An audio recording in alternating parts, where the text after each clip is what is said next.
우리는 지난주에 한나의 찬양시로 진정한 왕이 주는 기쁨에 대해서 함께 말씀을 나누었습니다. 한나는 사무엘을 출산하고 젖된 후에 그녀가 소원한 대로 사무엘을 나실인으로 하나님께 드리기 위해서 실로의 성전에 올라갔습니다. 이때 사무엘의 나이가 4살에서 5살 정도로 추측된다고 말씀드렸죠. 그런데 이렇게 어린 사무엘을 품에서 떠나보내는 엄마 한나는 기쁨의 시로 하나님을 찬양하고 있었습니다. 한나의 이 기쁨의 찬양은 세상의 관점에서는 절대로 이해할 수 없죠. 하지만 하나님을 만물의 주인과 좋은 아버지로 고백하는 하나님의 사람들은 충분히 공감할 수 있는 기쁨이었습니다. 불임의 고통 가운데 하나님께 기도하던 중에 하나님의 마음을 깨닫게 되고, 그리고 하나님의 은혜로 출산하게 되고, 출산 후에 젖을 먹이면서 그를 통해서 하나님의 뜻이 이루어지기를 소원하며 드린 그 기도들, 이런 모든 과정은 하나님이 살아계시며 좋은 아버지이시며 지금도 여전히 이 세상 만물을 다스리고 통치하심을 경험하는 시간이었을 것입니다. 그리고 하나님의 은혜로 자신의 고통의 근원이 사라지고, 또 하나님의 섭리를 더 깊이 깨닫고 최후의 심판자가 하나님이시구나 라는 것들을 경험하면서 한나 가운데 말로 표현할 수 없는 기쁨이 넘쳐났던 것이죠.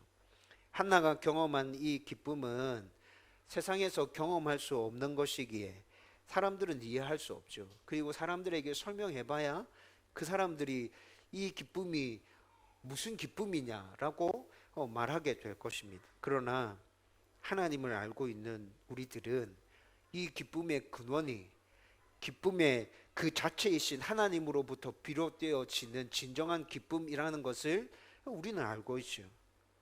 저와 여러분 가운데 하나님만을 왕으로 모시면서 한나가 누렸던 이 진정한 기쁨이 넘쳐나기를 주님의 이름으로 축원드립니다.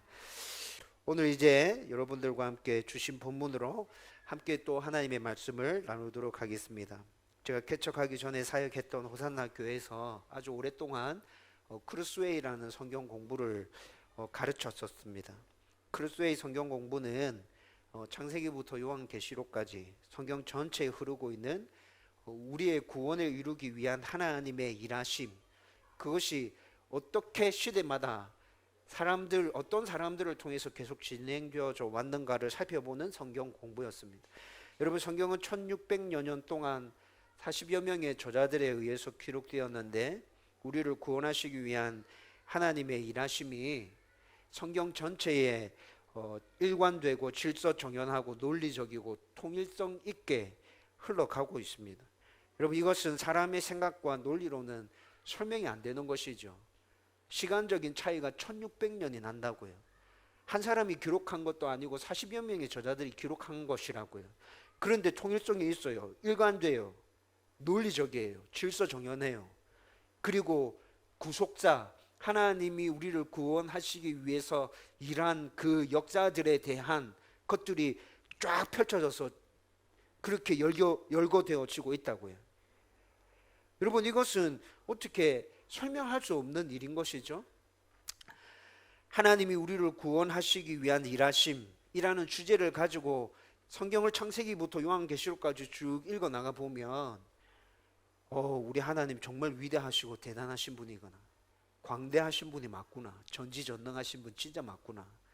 그리고 그것만 깨달아지는 것이 아니라 그렇게 구속사를 진행시켜 가시면서 하나님께서 우리를 사랑하심, 하나님의 자비, 그리고 끝없는 기다림, 우리를 향하신 하나님의 슬픔과 그 탄식들, 여러분, 이런 거 성경에서 다 확인해 볼 수 있는 것이라고요. 여러분, 그런데 오늘 우리가 읽은 본문은 사사시대에서 왕정시대로 이어지는 시점에서 우리의 구원을 이루시기 위한 하나님의 일하심이 너무나 분명하게 나타나고 있는 한 부분을 오늘 우리가 본문으로 읽었습니다. 여러분, 우리를 구원하기 위한 하나님의 일하심의 한 부분이기는 하지만 이를 구체적으로 살펴보면서 지금 이 시대에도 우리를 구원하시기 위해서 일하시는 그 하나님, 우리가 더 깊이 경험할 수 있으면 좋겠고, 그리고 또 우리를 구원하시기 위해서 일하실 뿐만이 아니라 지키시고 보호하시고 성숙해 하시기 위해서 일하시는 그 하나님, 저와 여러분들이 오늘 본문 말씀을 함께 나누면서 발견할 수 있었으면 좋겠고, 그 하나님을 진정한 왕으로 모시고 그 하나님을 붙들고 살아갈 수 있기를 주님의 이름으로 축원드립니다. 여러분, 오늘 우리가 읽은 말씀에 등장하는 주인공은 분량이나 이야기의 구성면에서 엘리와 그의 두 아들 홈리와 비느하스라고 느껴집니다. 우리가 읽은 본문 말씀이 총 24절이었거든요. 그런데 그 24절의 말씀 중에 19절의 말씀이 엘리와 그의 두 아들 홈리와 비느하스와 관련된 이야기였습니다. 그리고 이야기의 내용도 이들과 관련해서 부정적인 내용이었지만 그냥 흘려버릴 수 없는 아주 중요한 것들을 이들과 관련해서 하나님께서 말씀해 주고 계셨다고요. 우선 12절의 말씀에 보면 엘리의 아들들은 행실이 나빴다고 말씀합니다. 그래서 여호와를 알지 못했다, 이렇게 얘기해 주고 있죠.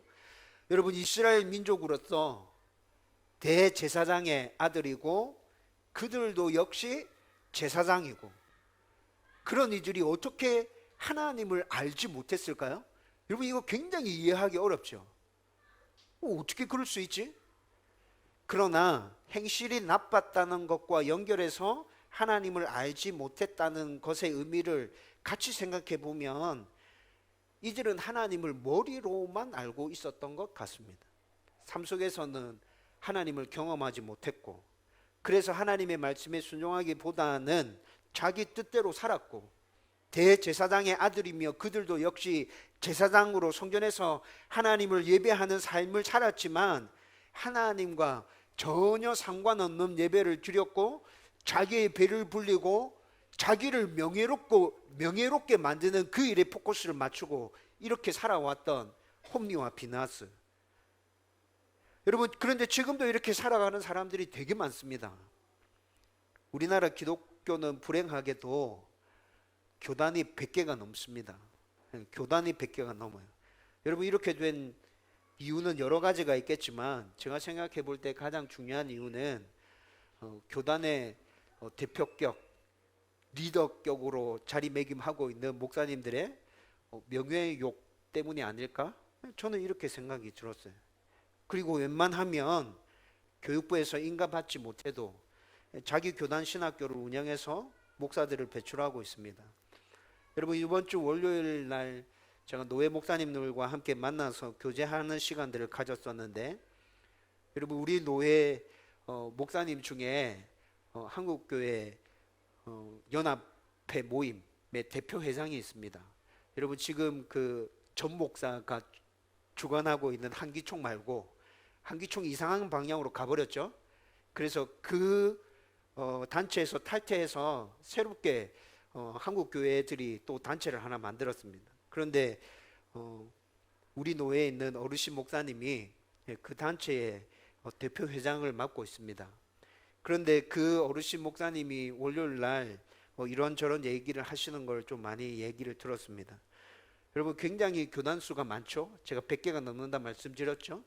그 교단 중에 교회 단체 수가 10교에서 20개 정도 되는 교단도 굉장히 많다고 합니다. 교회 수가 10개나 20개 정도인데 하나의 교단을 만들어서 교단 총회장이라는 타이틀을 가지고 대표격으로 활동하는 목사님들이 있다는 것이죠. 그리고 이런 교단은 3개월에서 6개월 동안 대충 신학을 가르쳐서 목사 안수를 준다고 합니다. 심한 교단은 돈으로 목사직을 거래하는 곳도 있다 합니다. 여러분, 저와 우리 김우성 목사님은 교육부에서 정식으로 인가한 신학교에서 신학 공부를 했고 3년 동안 정말 열심히 신학 공부했습니다. 정식으로 목사 안수 받았고요. 그 과정들을 말로 다 설명드리면 이로 설명할 수도 없고, 다시 신학교 가라면 절대 안 가. 너무 힘들어서 안 가고 싶습니다. 그래서 김우성 목사님이랑 저는 정식으로 다 그 과정을 통과하고 목사 안수를 받았습니다. 여러분, 그리고 이렇게 생겨난 신학교에서 성경을 이제 주 텍스트로 해서 신학을 가르치죠. 그런데 신학을 가르치는 그 교수님들이 교수 자격이 없는 분들도 되게 많고, 또 교수 자격을 갖추었다고 해도 성경이 하나님의 말씀인 것과 하나님 계시다는 걸 믿지 않는 교수님들 되게 많습니다. 여러분 진짜 많습니다. 신학교에서 성경을 가르치는데 그 교수들이 하나님 살아계신 걸 안 믿는다고요. 진짜 있어요. 여러분 이런 곳에서 성경을 공부하고 이런 곳에서 신학을 공부해서 목사 안수를 받은 그 목사님들, 여러분 제 생각에는 결국 이런 목사님들이 홈리와 비느하스처럼 되는 거 아닌가? 지식으로는 하나님에 대해서 알고 있죠. 성경을 공부했잖아요. 짧은 시간이지만 성경을 공부해서 하나님 이런 분이고 예수님 뭐 이런 일을 했다 이렇게 말할 수 있을 겁니다. 그렇지만 여러분 이렇게 해서 정식적인 과정을 밟지 않고 여러분 걸러내고 또 확인하고 점검하는 이런 과정들을 거치지 않고 이렇게 목사가 된 분들은 하나님 살아계시고 그리고 그 하나님을 직접 자기 삶 속에서 경험하고 이렇게 했을까? 그냥 자기 생각과 판단대로 하나님을 믿고 있고 그리고 결국에는 하나님으로 보장되어져 있는 자기 자신을 믿고 신뢰하고 있는 것 아닌가? 이런 생각이 들었습니다. 또 제가 신학교 다닐 때 친하게 지낸 친구 목사는 아주 오랫동안 아버지 때문에 하나님을 거부했다고 합니다. 2018년 봄에 우리 교회에 와서 함께 예배 드렸던 친구입니다. 지금 목사로서 사역하고 있습니다. 그런데 이 친구의 아버지는 우리 교단에서 최고 참 선배 목사님이십니다. 이 친구의 형은 그런데도 아직까지 신앙생활을 하고 있지 않습니다. 이 친구의 아버지는 아주 엄격하고 생활 반경은 집과 교회 이게 전부이고 자녀들과 같이 놀아주거나 소통하는 일에는 전혀 관심 없고 오로지 자기가 해야 될 일에만 집중해서 그것만 했던 분. 성도들이 봤을 때는 굉장히 좋은 목사님이었을 거예요. 그런데 아버지로서는 정말 힘들고 어려운 분이었다는 거죠. 아버지가 집에 있을 때는 늘 서재에서 성경과 책과 씨름하는 모습, 제 친구가 그렇게 얘기했어요. 그거밖에 기억이 안 난다. 내 아버지 모습 그거밖에 기억 안 나. 그리고 교회를 섬기던 중에 겪게 되는 몇 번의 어려움들, 그러면서 제 친구와 그리고 형은 하나님 믿을 필요 없구나. 우리 아버지를 봐도 그렇고 성도들을 봐도 그렇고 하나님을 왜 믿어야 되는지 잘 모르겠다. 이렇게 생각했고 그래서 형은 결국 신앙을 포기해버렸고 제 친구는 대학 졸업할 때까지 그냥 대충 신앙생활을 하면서 부모님에게서 벗어날 기회만 기다리고 있었답니다. 대학 졸업하고 난 다음에 얼마 지나지 않아서 하나님과 깊은 회심의 경험을 하고 난 이후에 하나님께서 주신 소명을 붙들고 아버지를 용서하고 아버지의 뒤를 이어서 목사가 되어야겠다 해서 신학교에 왔죠. 그리고 신학교에서 함께 3년 동안 공부하면서 이 친구가 이런 과정을 거쳤다라는 이야기를 제가 듣게 되었죠. 여러분 제가 정확하게 알고 있는 것인지 잘 모르겠지만 옥하는 목사님 자녀도 이런 비슷한 사연으로 굉장히 오랫동안 방황한 것으로 알고 있습니다. 여러분 이런 경우만 있는 것이 아니라 목사인 아버지의 잘못된 행동과 설교한 대로 살지 않는 모습들, 성경적이지 못한 자녀 사랑 등으로 엘리의 가정처럼 목사 가정의 자녀들이 불량자가 된 경우도 참 많습니다. 작년 말에 인천에서 아버지가 담임 목사로 사역하는 교회에 아들 목사도 청년부를 담당하면서 사역했는데 그 아들이 청년들을 대상으로 오랫동안 성범죄를 저질렀던 것이 드러났었죠.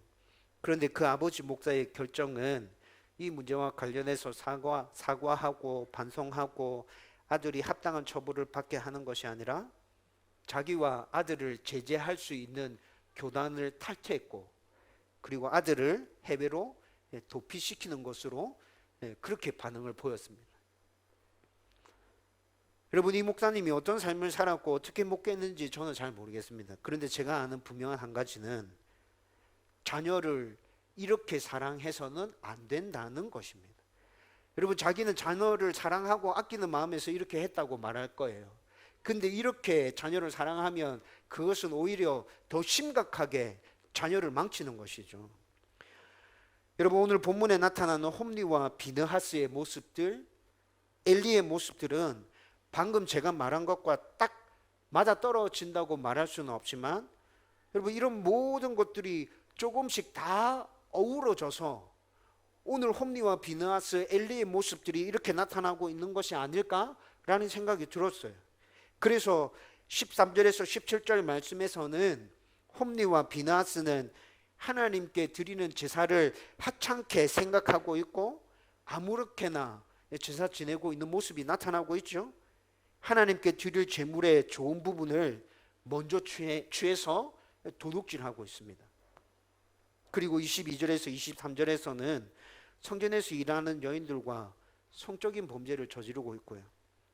이 모든 것을 이스라엘 백성들과 대제사장인 아버지 엘리가 알았음에도 조금도 회개하거나 반성하거나 뉘우치지 않고 예전에 했던 그대로 계속해서 죄를 범하고 있는 모습이 오늘 본문 가운데서 나타납니다.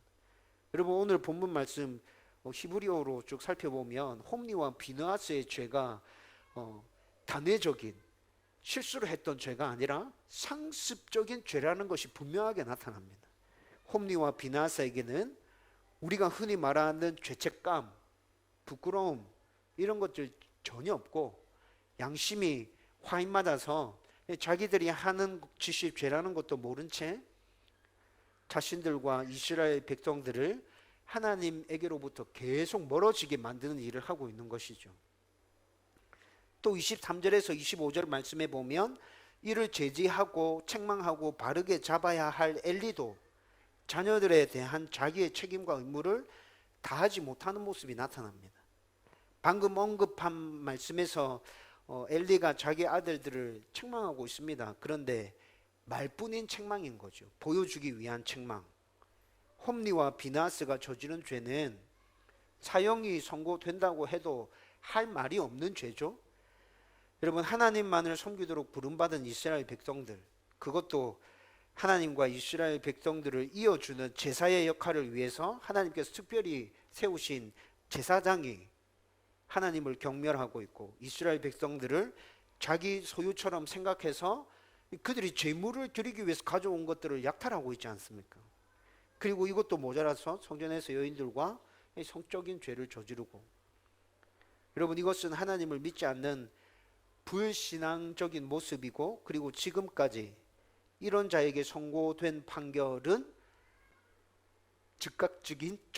즉각적인 사형이었죠. 이스라엘 백성이 출애굽한 후에 40년의 광야 생활, 그리고 가나안 정복 전쟁 때 이미 여러 차례 이런 일들이 있었습니다. 그리고 그들은 모두 다 하나님께서 사형을 선고하셨고 하나님의 즉각적인 심판으로 모두 죽음을 맞이했었습니다. 엘리가 홈리와 비느하스가 저지른 죄가 이렇게 심각한 것이라고 인식했으면 여러분, 사형은 아니라도 적어도 대제사장으로서 그들에게 합당한 벌을 내려야 했었습니다. 그러나 엘리는 말뿐인 책망에 그쳤죠. 그리고 홈리와 비느하스는 아버지의 말뿐인 책망에 전혀 반응하지 않습니다. 그래서 결국에는 하나님께서 심판을 선고하시는데 그 심판 선고는 무엇이라고요? 사형이라고. 사형. 죽일 거다. 내가 너 죽일 거다. 하나님께서 이렇게 말씀하고 계시죠. 그리고 사형의 이유에 대해서 29절에 설명합니다. 여러분, 사형의 이유에 대해서 29절에 하나님께서 엘리에게 설명하는데 뭐라 설명하십니까? 내 아들들을 나보다 더 중히 여겨, 이렇게 말씀하십니다. 여러분, 하나님께서는 이미 엘리가 나를 더 사랑하는지 아들들을 더 사랑하고 있는지 다 보고 알고 계셨던 것이죠. 홈리와 비느하스가 어떤 죄를 저지르고 있는지 하나님은 다 보고 계셨습니다. 여러분, 그런데 왜 그것들을 다 보고 계시면서 바로 반응하시지 않은 것입니까? 그들에게 돌이킬 수 있는 기회를 주신 거죠. 엘리와 홈리와 비느하스가 원 상태로 회복시킬 수 있는, 되돌릴 수 있는, 하나님께 나와서 회개할 수 있는 시간을 주시고 기회를 주시면서 기다리고 계셨어요.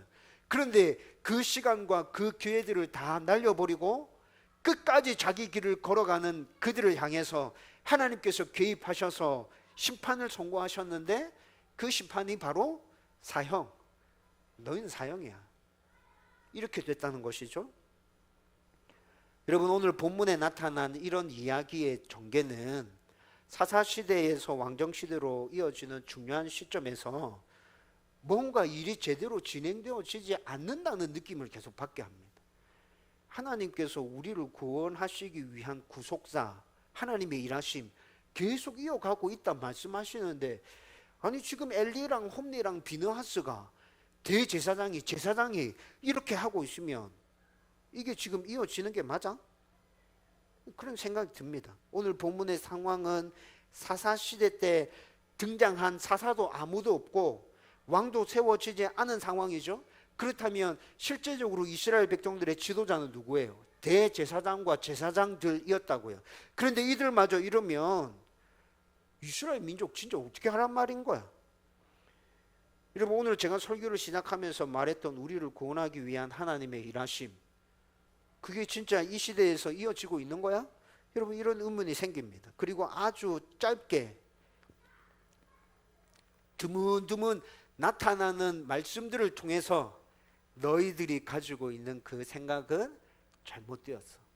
너희들이 볼 때는 뭔가 일이 꼬여가는 것 같고 잘못되어져 가는 것 같지만 분명히 이 시대에도 하나님은 일하고 계셔 라는 것들을 분명하게 보여주는 말씀들이 계속 나타납니다. 여러분, 그 말씀들이 바로 오늘 본문 말씀이 쭉 전개되어지면서 굉장히 짧지만 중간중간에 나타났던 사무엘과 관련된 이야기들이었습니다. 여러분, 우리가 지난주에 살펴본 한나의 찬양시가 끝나고 11절 말씀에 사무엘이 엘리 앞에서 여호와를 섬기느라 이렇게 말씀하고 있습니다. 그리고 난 다음에 12절에서 17절까지 엘리의 아들들의 죄에 대한 고발이 나타나고 있죠. 엘리의 아들들이 죄를 이렇게 지었다라고 성경이 그렇게 고발합니다. 고발하고 난 다음에 18절 한 절에서 또 이렇게 얘기합니다. 사무엘은 어렸을 때에 세마포 에봇을 입고 여호와 앞에서 섬겼더라. 여러분, 그리고 난 이후에 한나와 엘가나가 하나님께 그렇게 순종하고 하나님의 마음을 시원케 해드림으로 말미암아 어떤 복을 받았는지에 대해서 또 말씀이 쭉 진행되어집니다.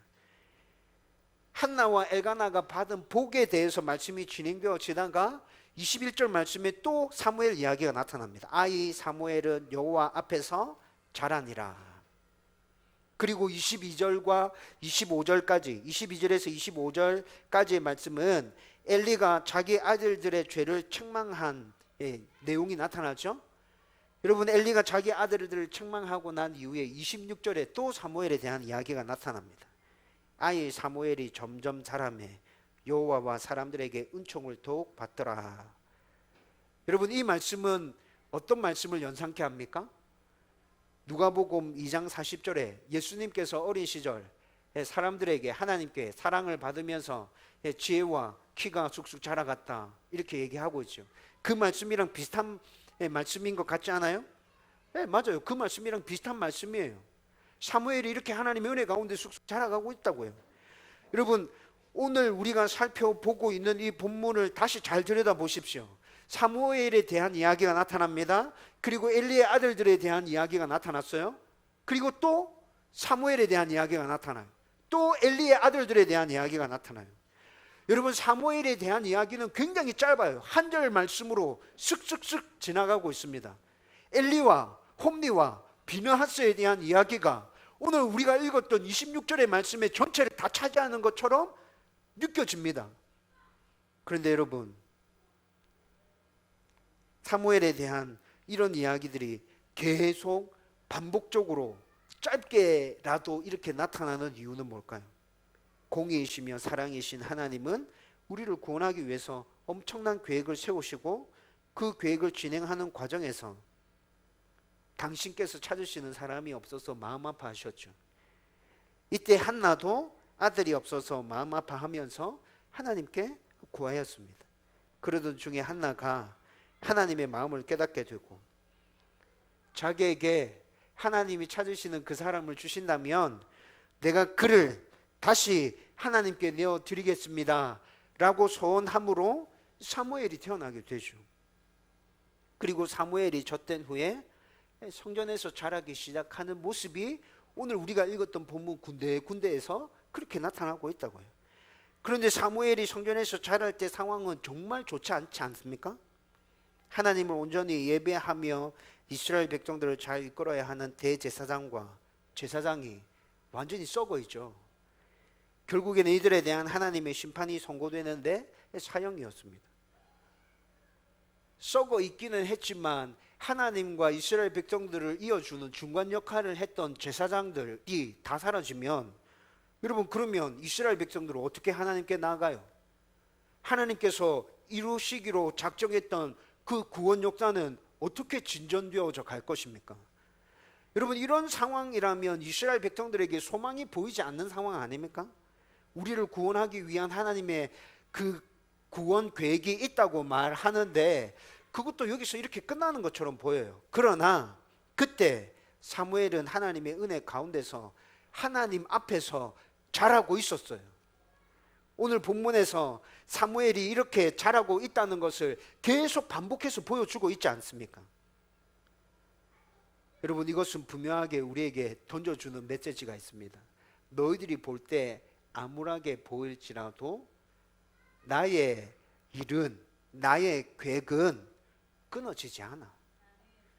내가 계속 이어갈 거야. 너희들이 포기할지라도 나는 절대로 포기하지 않아. 끝까지 이루고 말 거야 라는 것들을 우리에게 분명히 보여주고 있다는 것이죠. 여러분, 하나님께서 우리를 구원하기 위해서 하나님 찾으시는 사람 아무도 없는 이 상황에서 한나를 통해서 사무엘이 태어나게 하시잖아요. 여러분, 이 사무엘이 비록 어리지만 이렇게 하나님의 은혜 가운데서 성전에서 자라고 있는 모습들을 계속 보여주고 있잖아요. 엘리와 홈리와 비느하스는 다 썩어 빠졌지만, 그렇지만 내가 준비시키는 나의 사람 하나 있다. 그가 내 일을 끝까지 진행시켜 갈 것이다. 여러분, 오늘 본문은 우리를 구원하기 위한 하나님의 일하심을 아주 일부분 보여주시는 거지만 성경 전체의 하나님의 일하심은 이렇게 계속 흘러가고 있다는 것을 보여주는 말씀이기도 합니다. 여러분, 그리고 하나님께서 우리를 구원하기 위해서 일하실 뿐만이 아니라 우리를 인도하시고 보호하시고 하나님의 사람으로 변화시켜 가시기 위해서도 하나님 여전히 일하고 계십니다. 여러분, 그 대표적인 것이 뭡니까? 성령 하나님의 이 땅에 오심. 성령 하나님의 이 땅에 오심. 여러분, 그 사건이 하나님께서 지금도 계속해서 우리를 인도하시고 보호하시며 하나님의 사람으로 변화시켜 가시기 위해서 일하고 계시다는 것 분명히 보여주는 사건 아니었나요? 앞서 엘리의 아들들의 악행에 대해서 언급하면서 지금 우리 사회에서 일어나는 비슷한 상황에 대해서 제가 쭉 설명해 드렸습니다. 여러분, 우리 상황이 굉장히 암울하지 않습니까? 여러분, 교회가 그렇고 목사가 그렇고 여러분, 이 세상이 그렇게 돌아가고 있다면 하나님 진짜 계시나? 하나님 진짜 일하고 계신 거 맞나? 이런 생각이 듭니다. 이 땅 가운데 과연 하나님의 나라가 세워질 것인가? 나만, 우리 교회만 하나님의 나라를 세워가기 위해서 발부둥 친다고 이 일이 진짜 실현될 것인가? 라는 생각이 들죠.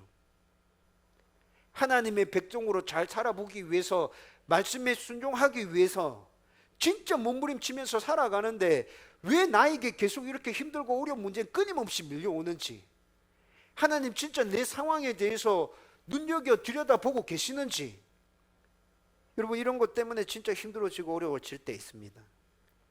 여러분, 이 모든 의문에 대해서 성경은 성령 하나님의 내주하심으로 우리에게 답하고 계십니다. 니네들 그런 생각하고 있니? 그렇게 느끼고 있니? 아니, 그런데 틀렸어. 너희들 안에 성령 계신다. 너희들 안에 성령 계신다. 여러분, 그 성령이 우리 안에 내주하시면서 하시는 일이 무엇입니까? 우리를 지키시고 보호하십니다. 은혜 주십니다. 하나님의 사람으로 변화되게 해주십니다. 여러분, 우리가 흔들려서 하나님에 대한 믿음을 놓아버릴 때도 우리 안에 계시는 성령 하나님은 우리를 절대 떠나지 않고 우리를 굳게 붙들고 계십니다. 여러분, 이것이 우리를 인도하시며 보호하시며 하나님의 사람으로 변화시켜 가기 위해서 하나님의 일하심입니다.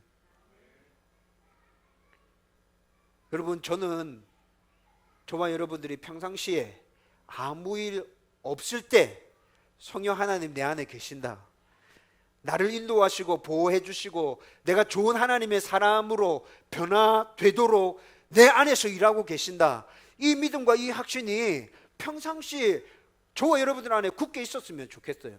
여러분, 평상시에 이런 믿음이 있으면 가끔 때로 믿음이 흔들릴 때 있습니다. 어렵고 힘들 때 있어요. 그때 잠깐 흔들릴 수 있겠지만 평상시에 우리가 이런 믿음과 확신 가운데서 살아가고 있다면 빨리 털어내고 다시 일어서게 될 것입니다. 내 안에 계신 성령 하나님, 나는 그분 의지하고 간다. 그분이 내가 감당할 수 있도록 은혜 주실 거다. 나에게 힘 주시고 용기 주시고 지혜 주시고 극복할 수 있도록 해 주실 거야. 여러분, 이 믿음으로 다시 일어설 수 있게 된다는 것이죠.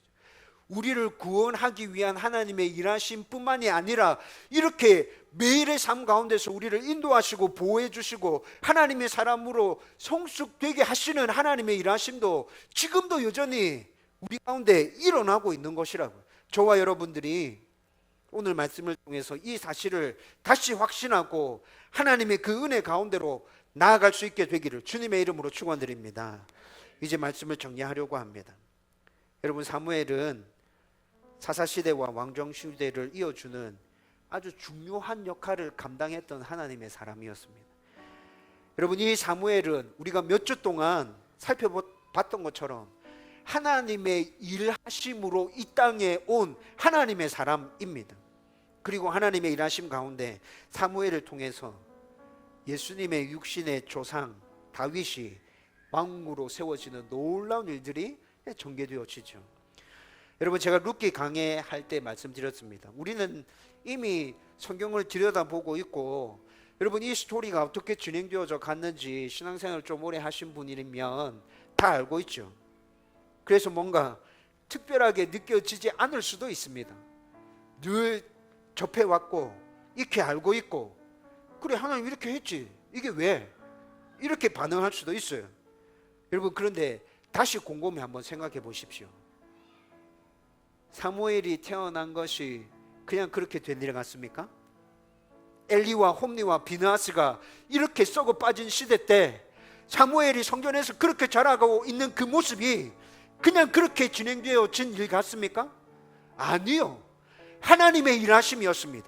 우리를 구원하기 위한 하나님의 일하심.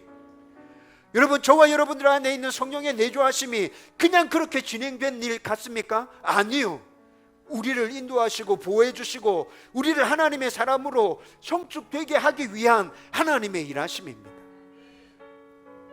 저와 여러분들이 이 사실을 인정하고, 여전히 하나님은 지금도 이 세상 만물의 주인이 되시면서 다스리고 통치하고 있구나, 모든 것들을 당신의 섭리 가운데서 이끌어가고 계시구나, 내가 그 안에 포함되어져 있구나, 내가 그 은혜를 누리고 있구나. 여러분, 이것들을 확신하고 하나님만을 왕으로 섬기고 그분만을 붙들고 나아가는 신실한 주의 백성 되기를 주님의 이름으로 축원드립니다.